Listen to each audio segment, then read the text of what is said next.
is a new friend of mine. His name is Congressman Byron Donalds. Congressman, welcome. Put that mic up there so everyone can hear. Now, you're from the other coast in Florida, more on the West Coast. We're on the East Coast. West Coast of Florida. It's nicer over there. No, I think it's nicer on the East. It's nice in Palm Beach. But Naples is beautiful, man. That's right. Well, you got your constituents. You got to keep happy. Now, there's a beautiful lady here who blew a kiss our way, and I looked up, and she was blowing it at you because it's your wife. So this is a family affair. Yeah, she can blow kisses at me. Only Erica. That's right. Ladies, America, don't do that. Just her. That's it. I mean, seeing young people want to talk about the things that our country should be doing, not following the woke agenda, not following the narratives of big media, really reading for themselves, searching out the truth for themselves, and then taking action. It's awesome to see young people take action for this country. I think our future is bright.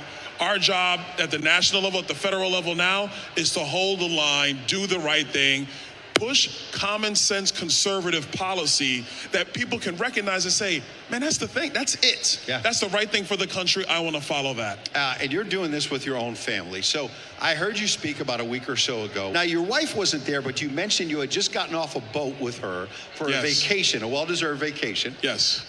With your children as well. And tell the audience who might not have heard that speech what your 12-year-old said to you about getting a girl's phone number. Well, actually, what happened was a girl wanted to give him his phone number, but he doesn't have a phone. So he goes, Dad, I don't have a phone number, but she wanted my number, so I took a loss. And so I go, yeah, you took a loss. But internally as a dad, I'm celebrating. I'm like, this is good. My 12-year-old son wants a girl's phone number. You got to celebrate these types of things in 2023, America. So I was very happy. And yeah, he needs to take it now. He's young. He doesn't need the phone number yet. But, you know, it'll come. His time will come. But I thought you saying it as a dad was really special because parents have to get involved in children's lives. It seems so obvious to say that. Yeah. And yet under the Biden administration, you see teachers indoctrinating these children with a very radical agenda. It is very radical because I think they understand that if the youth follow their mantra and their ideology, it is easier for them to win in the future. I think Republicans are really starting to figure this out, is that we do have to engage in the fight for young people. And we don't want to indoctrinate them. We just want to tell them the truth. We want them to learn facts. We want them to understand how to do math, learn history, and then use, their God-given wisdom to see the reality of what's happening and make the right choices. Yeah. As long as that occurs and they're not indoctrinated, America's future is bright. Conservative policy is common sense policy. It helps everybody be successful. When you come to America, you come to America to chase greatness, to improve your family.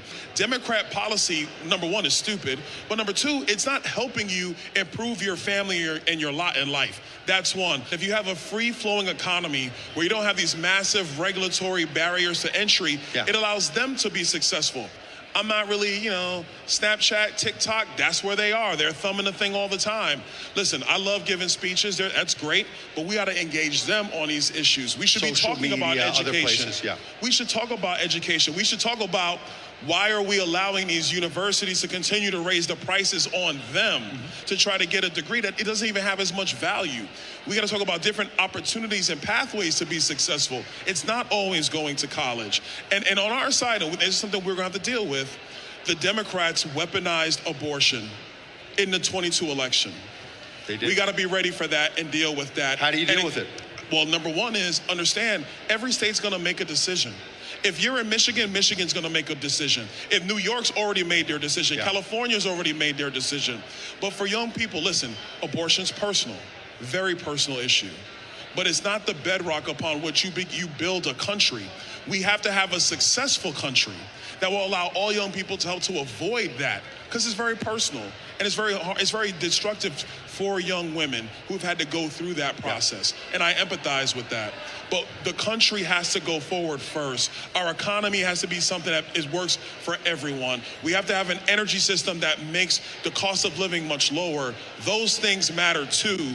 They matter much more than just this singular issue. Now, to your point, Bidenflation has been disastrous for middle-class families, those suburban moms we're talking about, but the whole family.